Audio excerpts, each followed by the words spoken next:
Today on another edition of Turneround's Theory. If I do something for you and I don't expect anything back, that's called love. If I do something for you and I expect it back, that's called a transaction. Another edition of Turneround's Theory is coming your way next, right here on YouTube. Men are in love, but women are in business. If you'll stick around for today's edition of Turneround's Theory, which is coming up next on my official YouTube channel in just a minute, I'm going to show you a few videos when it comes to men falling in love, women being in business. And these women will treat these relationships and marriages as a business transaction. And of course, I will, give you my take on the situation by giving you another theoretical thought at the conclusion of today's broadcast. It's Friday, November the 7th, 2025. And fellas, once again, as I often tell you all, that y'all should often be knowing my saying and y'all should often be knowing the drill. So why don't y'all grab a quick snack and come on back, because y'all just might learn something. The latest edition of Turnaround's Theory starts right now. Roll that intro and let's jump right into it. I've been a musician for more than 44 years. I've been a video editor almost 20 years. But I'm also into content creating, and I love giving theoretical thoughts on just about anything in general. I'm your boy, Mr. Turnaround, and this is Turnaround's Theory. What is going on, everybody? Once again, I'm your boy, Mr. Turnaround, aka Tenacious T, aka your theoretical maestro. And welcome to another edition of Turnaround's Theory for Friday, November the 7th, 2025, right here on my official YouTube channel. Now, as you should know, that Turnaround's Theory is coming to you each and every single Monday and Friday over the exciting digital airwaves of YouTube for season number 6. And once again, Turnaround's Theory continues to become the actual platform of where I normally give the fellas just like you at home a free theoretical thought on, just about anything. Hey, listen, for those of y'all that are just tuning in to watching today's edition of Turnaround's Theory right here on my official YouTube channel for the very first time, I want to personally welcome you. And if you are, in fact, a returning subscriber, hey, welcome back. Now, as a constant daily reminder, I must reiterate to you all once again to please don't forget to like, comment, and subscribe to my official YouTube channel, because it would, in fact, help out and it would be beneficial for the YouTube algorithm. And please don't forget to smash on that post notification bell, because you, my friends, will instantly be in the loop every single time I post up and upload more additional content onto this channel. Please be sure to follow me on all social media platforms. There will be a link provided in the description box below. If you also want to contribute to my YouTube channel through PayPal, which ought to be a great help, and there's also going to be a link provided in the description box below for that as well. Now, as a reminder, I'm almost getting close to reaching 3,000 subscribers on my official YouTube channel. So if you have not yet subscribed to my channel, it is not too late. Please help me get to the road to 3,000 subscribers before December 31st, 2025, because your sub is greatly appreciated and it costs you absolutely nothing to subscribe to my channel. Please don't forget to also use the hashtag Team Turnaround that you will see at the bottom of your screen, because that lets me know indefinitely that not only you're watching today's edition of Turnaround's Theory, but it just goes to show that you are supporting my platform with regard to the content that I post up, and I might just send you a shout out right back. Now, I do hope and pray that I have covered everything within this particular matter. And with that being said, let's jump on over into today's edition of Turnaround's Theory right here on YouTube.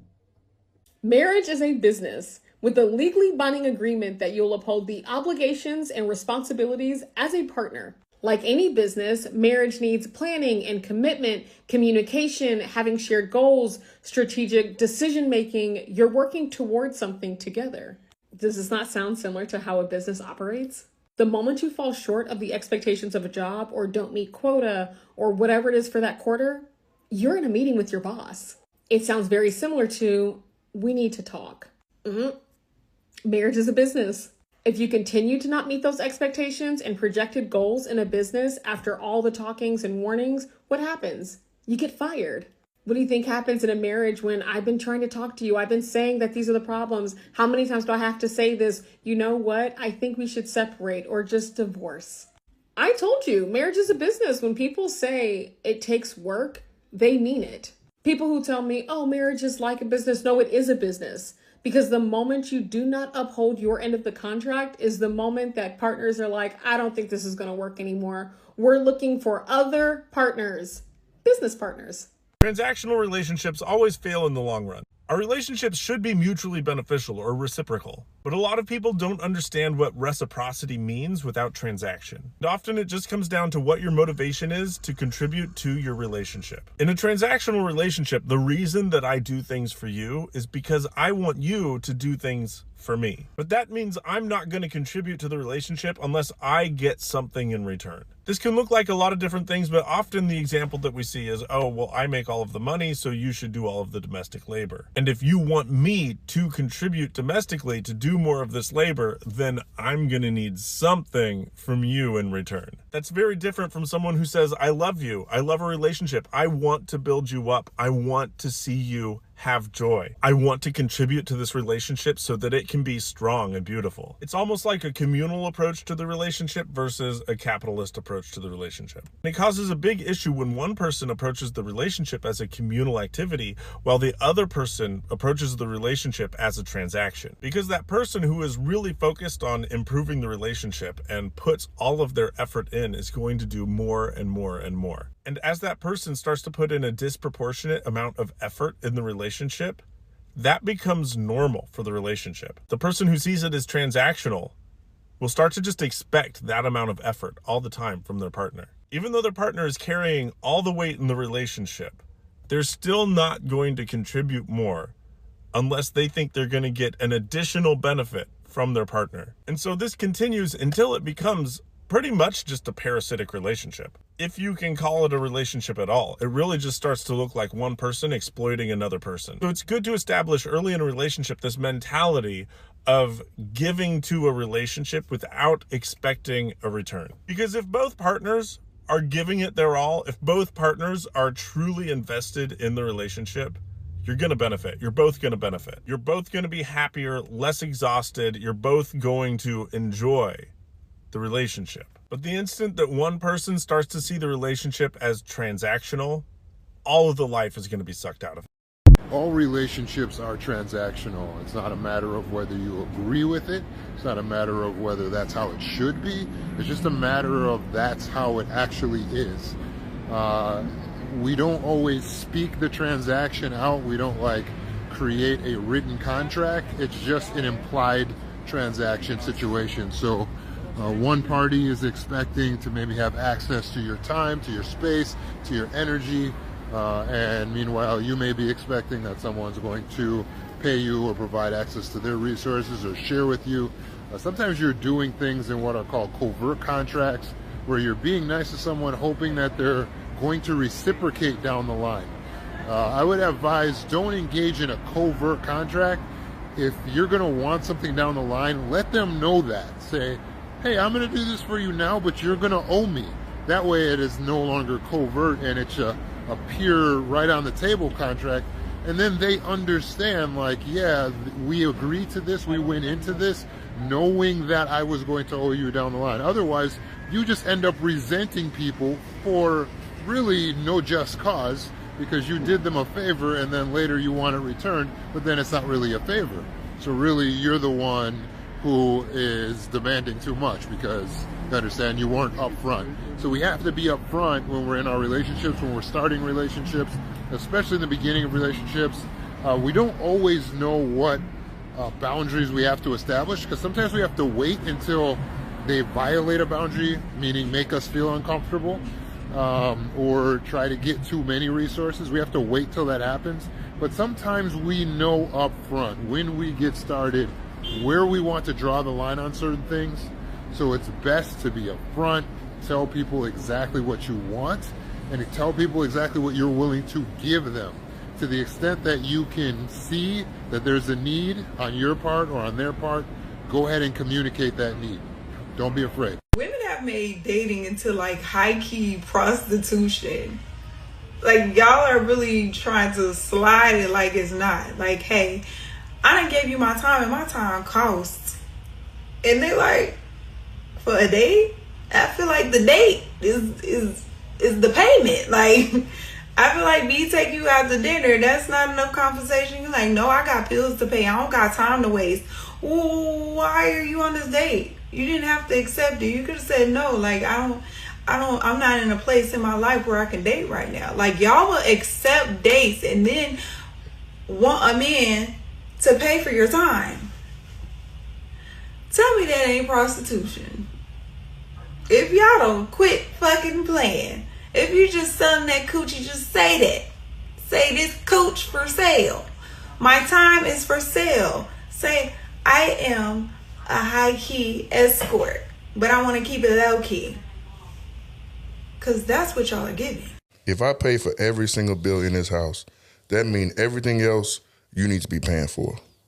The date, if you want to go on a date, you paying for it. You want some groceries, you paying for it. If it's our money, it's in one household, and you want to do a few extra things, how am I going to save money? And also, unless you're making a lot of money, you want me to that's cover. rare. That is rare. That's what I'm saying. You want me to pay for every single thing and pay for dates and be spontaneous with presents and anniversaries and vacations. That costs. When do you save? When does the man save? That's what I want to ask the women. That's what when I'm saying. When does that man save money for himself? How am I supposed to save? For a rainy day, or if he want to buy something for himself. Like, when does he save? Love don't pay the bills, baby. Yeah, you happy, but y'all broke as fuck. That's going to run out soon. For real, though. Love don't pay the bills. You can love this man to death. But if he's just an average person and not a go-getter, or vice versa, if she's an average person and not a go-getter and don't want to do nothing, that love is only going to go so far. Right. Before y'all get into arguments over money and drive and all this shit, which y'all will grow apart from that. So you will fall out of love. You'll still have love for this person, but you know I can't be with this person because they not with the lifestyle that I'm trying to live. And y'all gonna get a divorce, period. First up, let's talk about the women who are only there to use you for what you can provide. There are 5 patterns you need to look for. Each one tells you this isn't cooperation, it's transaction. Pattern number 1, she helps out and follows your instructions only after you've done something for her first. When you stop doing things for her, she stopped doing things that are expected from her as a woman in a relationship. Her efforts depend on what she receives, not on the idea of being a submissive woman and the helper to her man. This is transaction. Pattern number 2. She avoids clear conversations about money, time, and shared responsibility. When you try to plan or organize, the answers get vague. Details change, deadlines move, budgets never settle. It's hard to build anything solid when the information you need keeps shifting. The lack of transparency always ends with you carrying more weight than you agreed to. This is transaction. Pattern number 3. She uses conflict to get what she wants. Arguments don't come from real problems. They come from opportunity. When you don't give her what she wants, she creates tension until you give in. When you finally do, the attitude disappears like nothing ever happened. She treats disagreement as negotiation leverage, not communication. This is what we call control through conflict. This is transactional. Pattern number 4. She uses what you give for temporary attention, not long-term growth. The things you provide don't build anything. They get shown off. Every dollar, every resource goes towards image, hair, nails, beauty, designer looks, and nights out. All of it is used to advertise herself for external validation. It's about being seen. Nothing is multiplied. Nothing grows. It just resets after every high. This is what we call short-term use of resources. This is transactional. Pattern number 5. Her language sounds like entitlement, not appreciation. Every request comes with expectation. You should. It's the least you can do. I deserve. She speaks as if she decides what she's owed. But that's not how it works. It's the man who determines what she deserves based on her effort, her consistency, and her cooperation. She's supposed to ask, am I doing everything I can? Or, how can I make this better for you? When she stops asking that, she stops improving. This is what we call entitlement language. This is transactional. What is your minimum salary for your partner? As long as he's making more than me. Would you say it's harder to find a partner with those expectations?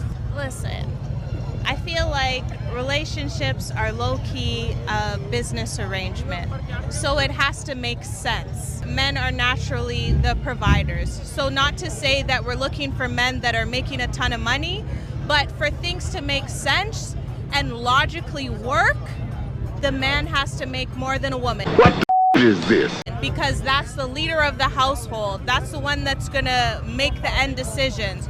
So if the male's ego isn't at a state where it's going to be supported financially to be above mine, it just doesn't work.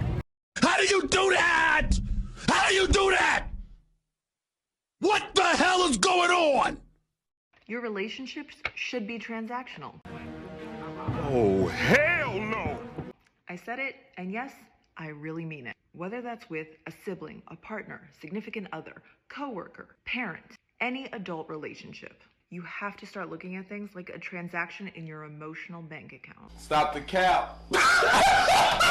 Is one of you making more regular deposits than the other? Is someone withdrawing a lot more than the other? Because if everything's only one-sided, sooner or later it's going to stop working. The aim is for both partners to make more deposits than withdrawals so the account can grow.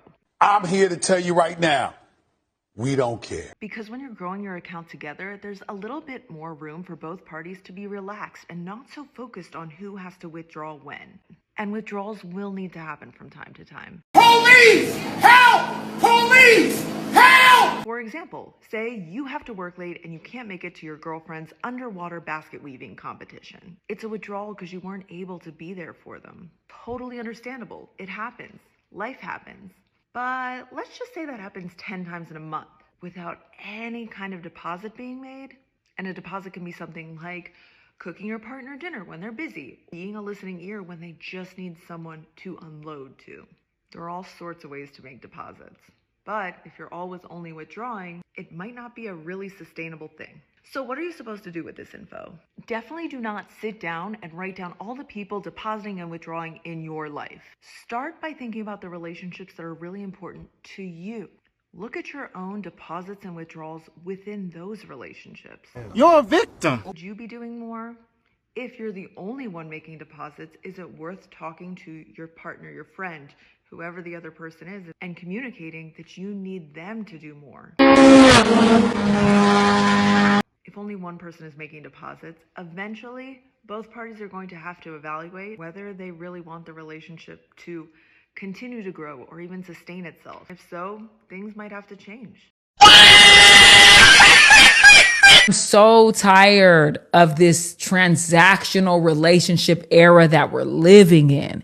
Every single relationship that we have has to be transactional. Why the you lying? Why? Why does it have to be what he's doing for me? What bag he bought me? What trip he took me on? Where we're going? Like, come on now. What happened to genuine love? What happened to genuinely pouring into somebody? What happened to genuinely knowing somebody? Woo! We gotta get back to that. We gotta go back to really, really wanting to have genuine and honest and open relationships. I'm so tired of the transactional relationships. I understand to an extent that marriage is a business. It is a political decision. But at the same time, the biggest part of that business is the covenant that says, no matter what, we in this together. I like this one. Too many people are so transactional with their partner. And that's why you're counting favors. Yeah. That's why it's always, well, I did this, but you did that, or I don't feel this and you feel that. It's always a battle. Yeah. It's transactional today with the way men and women communicate with each other and the way we date each other. Everybody is trying to say who got it worse, who got it better, who's higher, who's lower, who is the most oppressed, rather than saying, look, we all struggling. 100%. We all got these things that we do. We all bring our own crap to the table, and we all got to work together in order to figure it out. I don't need no man trying to go 50-50. I don't need no man trying to go 50-50. But that's what happens when you have a contractual mindset about relationships versus a covenant. You can't make this shit up. I absolutely hate seeing the younger girlies waste y'all best years on men that you are not attracted to at all and who are also significantly older than you just for the sake of getting to the bag, because social media has made you feel like that is a win. But that's what makes you damn fools. In my opinion, honestly, dating somebody that you are not at all attracted to for the sole purpose of money is still settling. You must be out your mind. Because there's somebody out here who will have their ish together and who you'll wake up to and feel like is, damn, like, he's fine. You'll actually like him and you can have all the things. Like, I'm not a believer in like, oh, one or the other. Like, I know like on here, everybody's like, oh, like, you have to choose one or the other. Like, you know, pick one. Like, if he's going to have his ish, you're going to have him, but he's not going to look the best. And, you know, if he looks great, he's not going to have, no, bitch. All I can do is pray for you. Matter of fact, bow your head. I hate seeing y'all give in to these ideologies that like, oh, it's a win if like I'm completely repulsed by this man and I don't want to be touched by him and I don't want to like really even breathe his same air, but like he has so much money, so I'm winning. No, you're not. You're miserable. What do you mean by that? This man gets you in some of your best years. Y'all be in your prime. You have the energy to do things, the adventurous spirit to do new things. And you're with some man in his late 50s. And if it's genuine, don't get me wrong. If it's genuine, go for it. You know, like, okay, whatever. But I'm speaking like for when it's not. You can't make this up, man. You're with this man in his late 50s. Y'all probably don't have a lot in common. Like, be so for real. He's more in the settle down state. He does not have the same energy as you, more than likely. He doesn't want to go do the same things as you.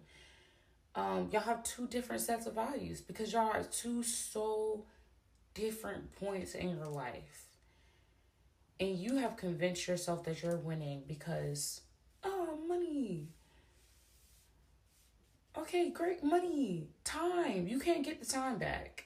And then the thing is, like, if y'all just make the money yourselves, your dating pool is so much more expansive anyway, because then you don't have to put up with this man that you don't really like because you have money too. And you'll be in circles with men that you actually like that also have money. I just hate that for y'all. I hate when I see that, honestly. Unless it's genuine. Men do marry for love, they marry for benefits, convenience. It is time for women to do the same. Women need to wake up to see marriage, committed relationship for what it is. It's transactional, it's business, it's teamwork. Relationship is different from love. You can love someone from distance, but in order to be in a relationship, it needs to be reciprocated. But I see too many women in committed relationship, in marriage. You're the one that's giving. There's no reciprocating from the other side. You are the one that's carrying this whole project. You are fixing a broken man, sister. And for anyone say, oh, I do it for love, they're trying to brainwash you. It's like your corporate job boss. Oh, we're family. What kind of family is this? How come I'm doing so much, getting so little, while you are driving a fucking Ferrari? How come it's the woman doing all the mental load, taking all the responsibilities, while the guy, the husband, the father, maybe does it 15 times a day and he's praised as a good father? So women just need to be more realistic, because that's gonna keep you away from bad experiences. I will conclude today's edition with another theoretical thought right after this. Marriage is a business move too. Marriage is the most expensive business decision you're ever going to make, because your future is a startup, your purpose is a project, and your partner, they're either your investor or they're your debt. The right one adds courage. The wrong one adds fear. The right one builds with you. Stop choosing partners based on potential and start choosing them based on partnership. Your legacy deserves a real co-founder. If a man texts me and I'm on my way to do any type of woman maintenance, hair, nails, lashes, wax, and I tell you what I'm doing and you don't offer to pay or you just don't send no money, you can really go to hell. And you can really lose my number, because I don't know, it just bothers my soul knowing I'm telling you what I'm about to do and you know it's going to involve spending some bread and you ain't sending none. Like, leave me alone forever. A broke woman who makes no money, struggles to pay her rent and typical basic bills every month, calls men that can't send her to get her nails done a brokey or sassy. Delusion. A lot of women today act like escorts. If a man has to pay you for your time in order to go out with you, you're an escort, okay? Because us regular girls are not charging men money to take us out on a date. And now, Turnaround Still Radical Thoughts. Yes, sir, yes, sir, yes, sir. Y'all know what time it is, and this is most definitely my favorite part of the segment. Once again, it is time for today's edition of Turnaround Still Radical Thought with yours truly, because in just a minute, I'm going to conclude today's edition with another theoretical thought, this time with regard to today's episode about business transactions, when it comes to relationships, that is. Here is your theoretical thought for today. When it comes to relationships, I often say on my platform, men are in love, women are in business. But when women want to fall in love with a man, they only treat the relationship as well as the marriage considered to be as a business transaction. Fellas, we need to be careful when we deal with these type of women because, like I said before in the previous episode, women do not like to be held accountable. That's why we need to be more productive in the things that we do. But be careful because these women, they're always out on the prowl. Let them know what your standards are, and if they don't abide by your standards and boundaries, there's the door. They belong to the streets. With that being said, that is your theoretical thought for today. And this will also conclude another edition of Turnaround's Theory to wrap up for this week for Friday, November the 7th, 2025, right here on my official YouTube channel.